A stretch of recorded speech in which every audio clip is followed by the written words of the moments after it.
This is Sarnia Lambton Daily for Thursday, June 11th. Good evening, I'm Terry Doyle. There has been one new case of COVID-19 in Sarnia Lambton over the past 24 hours, and similar to other recent cases, it is a staff member of Vision Nursing Home. The staff member testing positive for the virus reported in the last 24 hours. This is the 28th staff member of Vision to test positive since the outbreak began on April 23rd. There have also been 26 residents test positive, with 10 deaths among them. All of the COVID positive residents of the home have been moved to Blue Water Health. The overall numbers locally show 271 people have tested positive for the virus since the beginning of the pandemic. There have also been 25 deaths and 233 people recovered, leaving 13 active cases in the region. Vision Nursing Home remains the only active outbreak. We know during the pandemic there has been many changes in the local business community. Here's a new face. Well, new to some people, new to the chamber position. Allan Calvert, the new CEO of the Sarnia Lambton Chamber of Commerce, joins me now.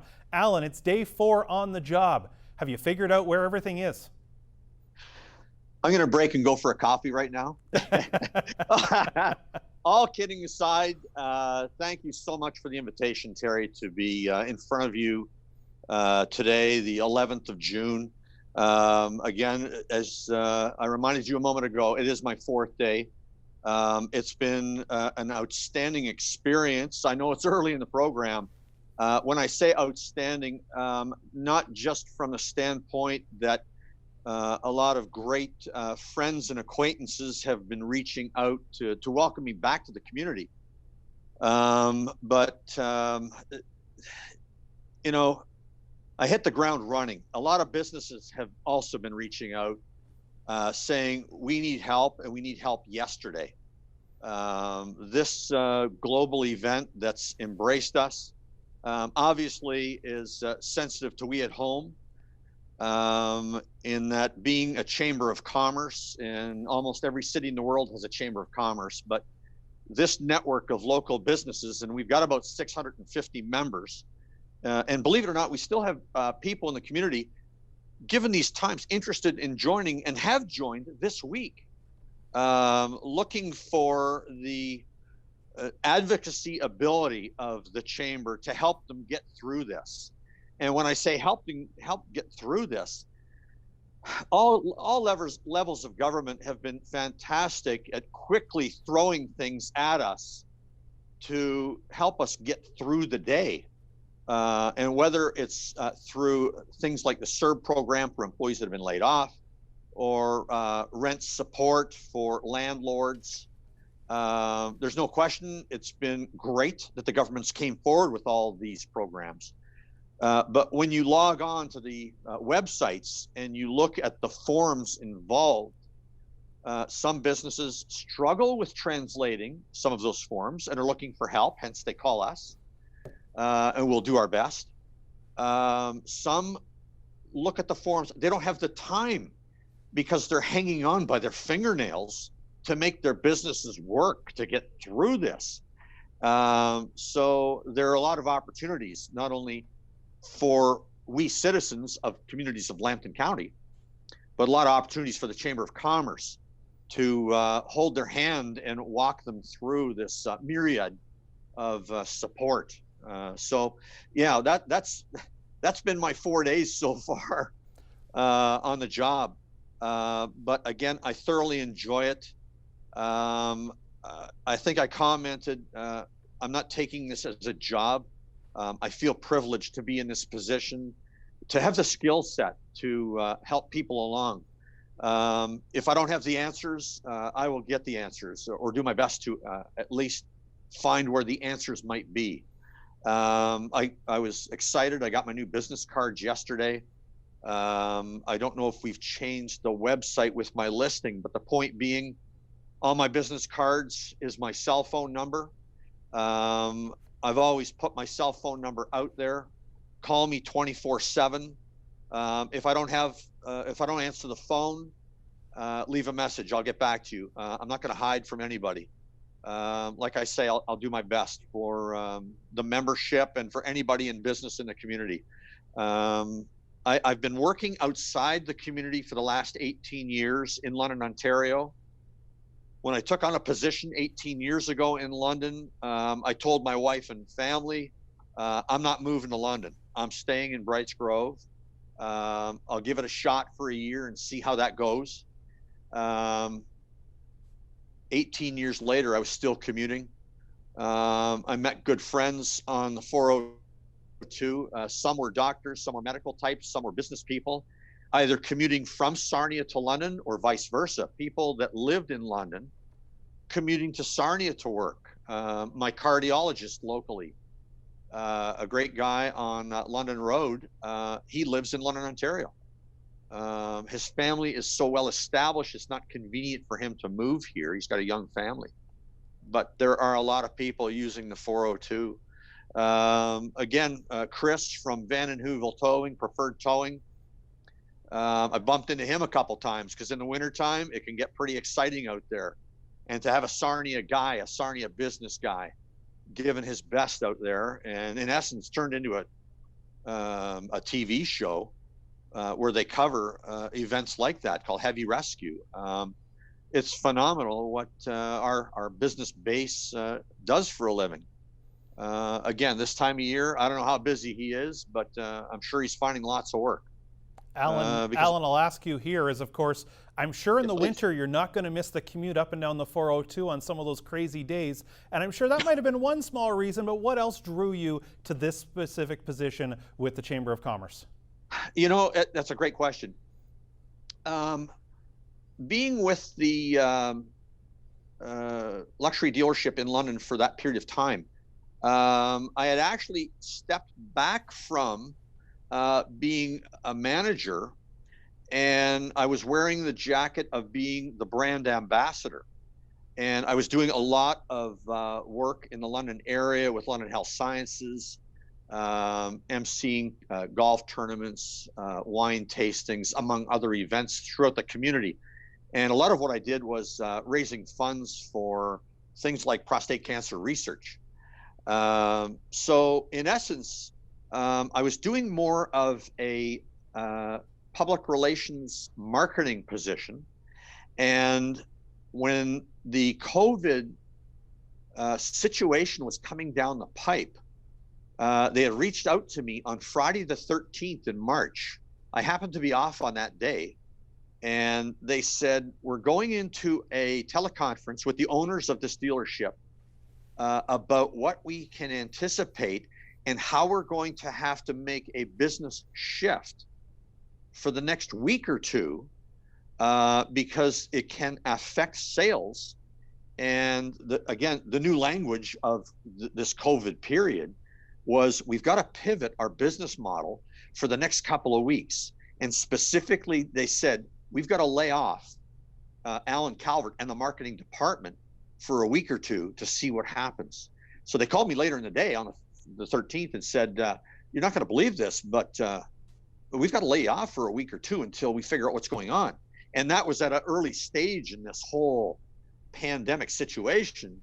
No one could anticipate what was coming at us like a freight train. So I said, no problem. I'll be at home. I've got connectivity, obviously. I'll help you out. We had to rejig the budget because it was impacting sales immediately. People weren't banging the doors down to buy luxury cars when this was coming down the pipe, and it was the top story on all media fronts. Anytime you put on any media, this was the language. So point being, in my case, I was off for 2 weeks, and then 3 weeks, and then 4 weeks, and then 5 weeks. And I had connected with some local business people that I've known for, as it turns out, 3 decades. And a couple of them said, you know, what are your plans? Like, what's going to happen? And I said, well, the little bit of language that's been back and forth with me and my company is I might not be called back until September, October, or November. And that's when the conversation was introduced. And they said, you know something, the Chamber's got a void position. You might want to throw your hat in the ring. And I thought, holy Mackinac, that's a pretty good opportunity for me on a few fronts. One of them is the commute to work. But beyond that, my business network in this town said, you know something, your skill set might help some of these smaller businesses and bigger ones for that matter. I've got a pretty decent network. So as luck would have it, I threw my hat in the ring. There were some darn good contenders, believe me, because some of them have actually reached out to me to congratulate me.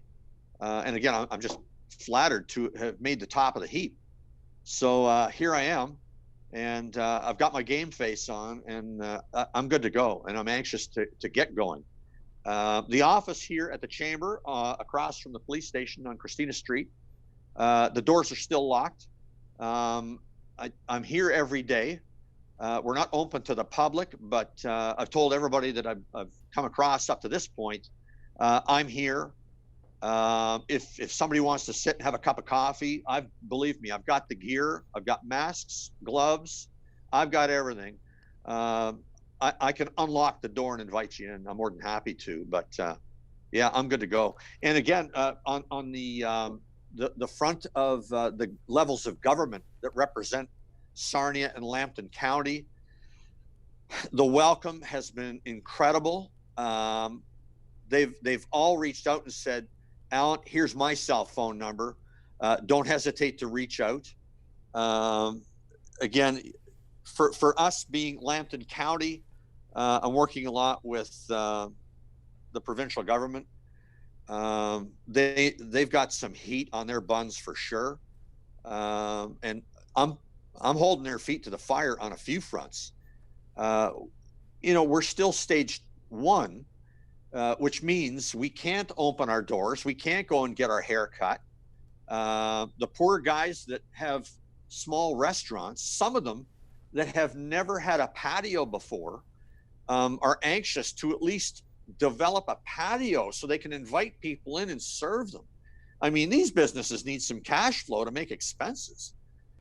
That's Allan Calvert, the new CEO of the Sarnia Lambton Chamber of Commerce. We've got a lot more to talk about with Allan, so he's going to join us again on tomorrow's show. But right now, stay tuned, more to come on today's edition of Sarnia Lambton Daily on your TV.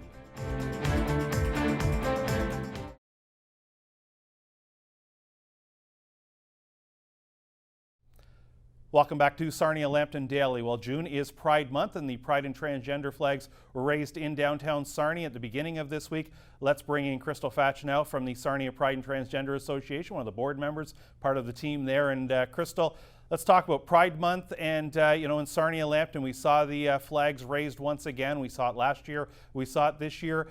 For people that, not only in the community but also outside the community, what does that mean in terms of even a flag raising, for example, to recognize Pride Month in Sarnia Lambton? So I think it's very important to raise pride flags and the transgender pride flag every year, in June, just to symbolize that we're still here and there's still a fight that needs to be had. There's still a lot of oppression for some folks in our community. I do believe that it's getting better, but there still needs to be that awareness and that visibility especially for our younger folks who maybe are still struggling with trying to identify who they are or who they love. So that kind of symbolization lets them know that there's other people in the community that care about them and that are here for them. And I guess that's the thing. It's not only that recognition and telling the general public, but indeed, it's those people who, as you said, aren't really sure or still struggling a little bit or worried that they can't, be out there and tell people and recognize who they are and what they identify as and who they love. And I guess that's saying, hey, we're here for you. We're here to support you. Absolutely. We want to make sure that they know that there's voices in the community that are there for them and have their back. How is Sarnia Lambton doing when it comes to this topic? Because I think traditionally, you go back many years, it was something people just didn't even want to talk about. How do you think now Sarnia Lambton is doing? Well, as somebody who's been very heavily involved in the LGBTQ community here in Sarnia, I think I've seen a lot of growth, and there's been a lot of great strides that have happened over the last few years. I remember back in 2013 was the first time we actually held an LGBTQ youth group here. It's still running. Sarnia Lambton Rebound's doing a great job of keeping that group going. And even at that time, folks were nervous about supporting youth being out. People wouldn't even show up to our surveys to find out what the needs were in the community. And I think a lot of that was because they were heavily marketed and people were scared to walk into certain buildings because they may be outed. And today, we've had 2 years in a row of a flag raising. I know there was a lovely organizer in Sarnia Lambton last year that had a festival, so it was very visible. More people. I've been driving around in the month of June and I'm noticing businesses are putting rainbow flags in their windows. And I don't think we saw that even 5 years ago. So I think that there's been a lot of great strides. I think there's still a lot of nervousness and a lot of fear of being out in this community though. I still get looks if I'm out with someone, or, my trans friends, they're still struggling being accepted in the community. So I think that there's some work we still need to do. There needs to be lots of education. After the flag raising, we had a lot of comments on social media, on certain news platforms, really not understanding why we needed a Pride Month and really challenging that. So I think there's still some education that needs to happen, absolutely. Well, let's talk about that. There were people who are not part of the LGBTQ community who would say, why does it need to be an outward thing? There are people, we know, you've seen those social media comments. Let's use this platform right now to educate people. Why is it important? It's important because our rights are new. We haven't had these rights for years and years. And I think people are often like, well, why don't we have a straight Pride Day? And I try to remind them that every day is straight Pride Day. You can walk down the street holding your partner's hand and no one takes a second glance. You can go apply for a job and be respected in your gender, not questioned about who you are. You could always marry. We just got that luxury not very long ago. We just started being protected in the Human Rights Act. Transgender people, even less time, have been protected under the Human Rights Act. And so, we still have to come out. When there's a day a kid doesn't have to be afraid to tell their parents that they're gay or trans, that's when we can stop having a Pride Month.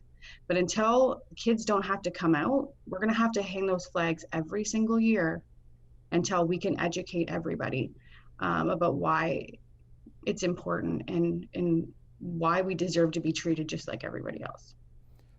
Being in the midst of a pandemic right now, of course, June, things have gotten better, but it's still lockdowns and restrictions. Has that made it more of a challenge for events and people connecting and being able to come together during this time? I think it has been a huge challenge for folks. This can be very isolating, especially for folks that are already struggling to be out at home. So I know I've worked with folks that are only out when they're at places like Rebound or at events, and then when they go home they have to go back in the closet. So being there and not being able to access the supports they need on a regular basis can be really hard on them. I think that there's a lot of people stepping up because we know that this is a very difficult time, and LGBTQ folks in our community often too struggle with anxiety due to the oppression in the community, not because they're gay or trans, but because of how they're treated. And so, I think it's important that we're getting more virtual, we're doing more things online.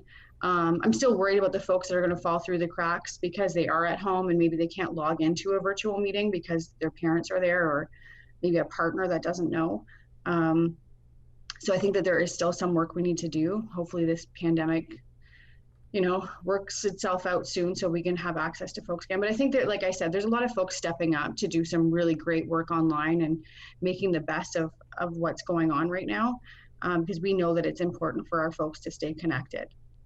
Where does social media fall in this? And I'm thinking there could be some good and some bad, where there's the good where people can find someone in a similar situation as themselves, maybe connect with them or at least see they're not alone.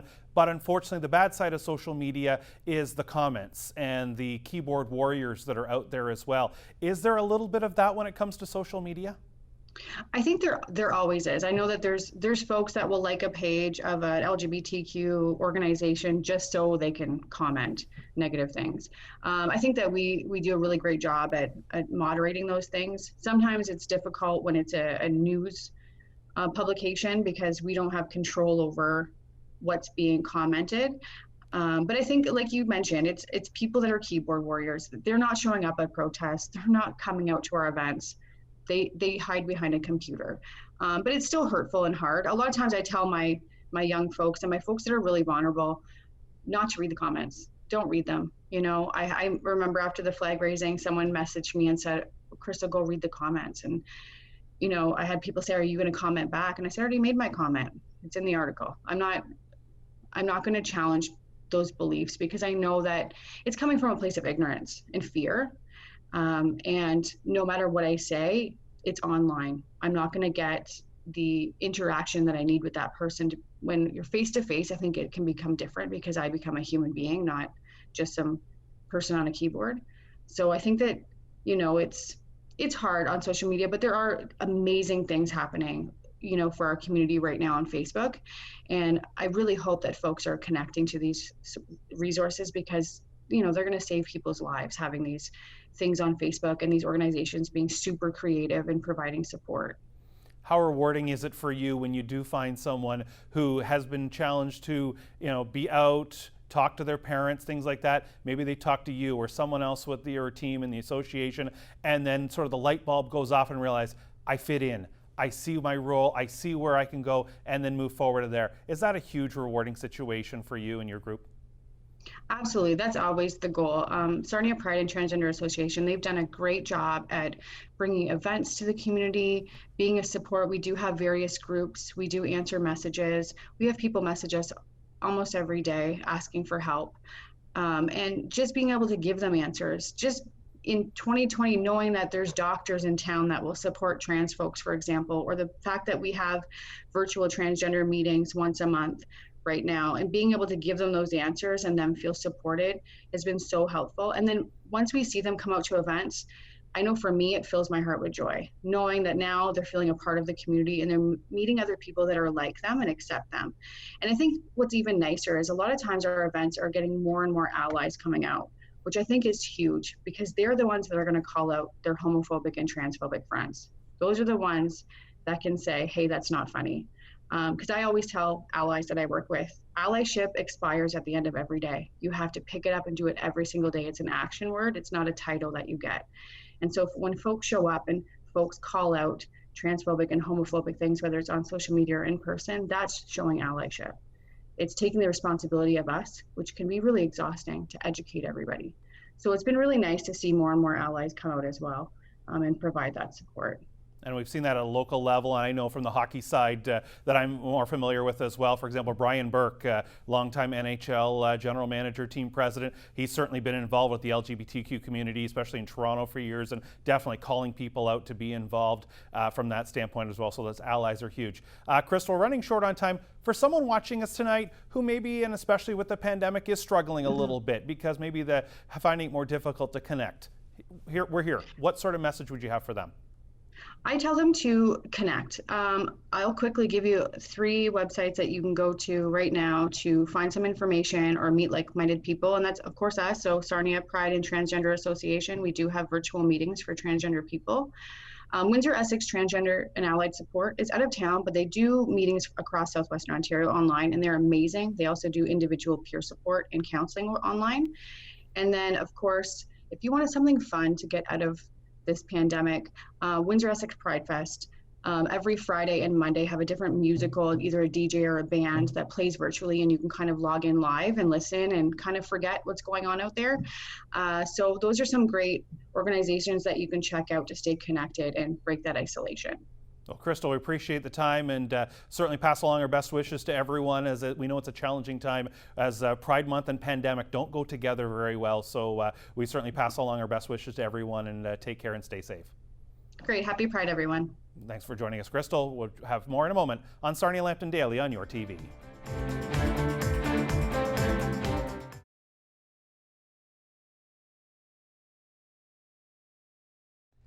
That's going to do it for Sarnia Lambton Daily for this Thursday, June 11th. Thanks for joining us. Be sure to join us tomorrow. We'll be joined by Sarnia Lambton MPP Bob Bailey, and once again, part 2 of our interview with Allan Calvert, the CEO of the Sarnia Lambton Chamber of Commerce. That's going to do it for tonight. Thanks for joining us. We'll see you back here again tomorrow.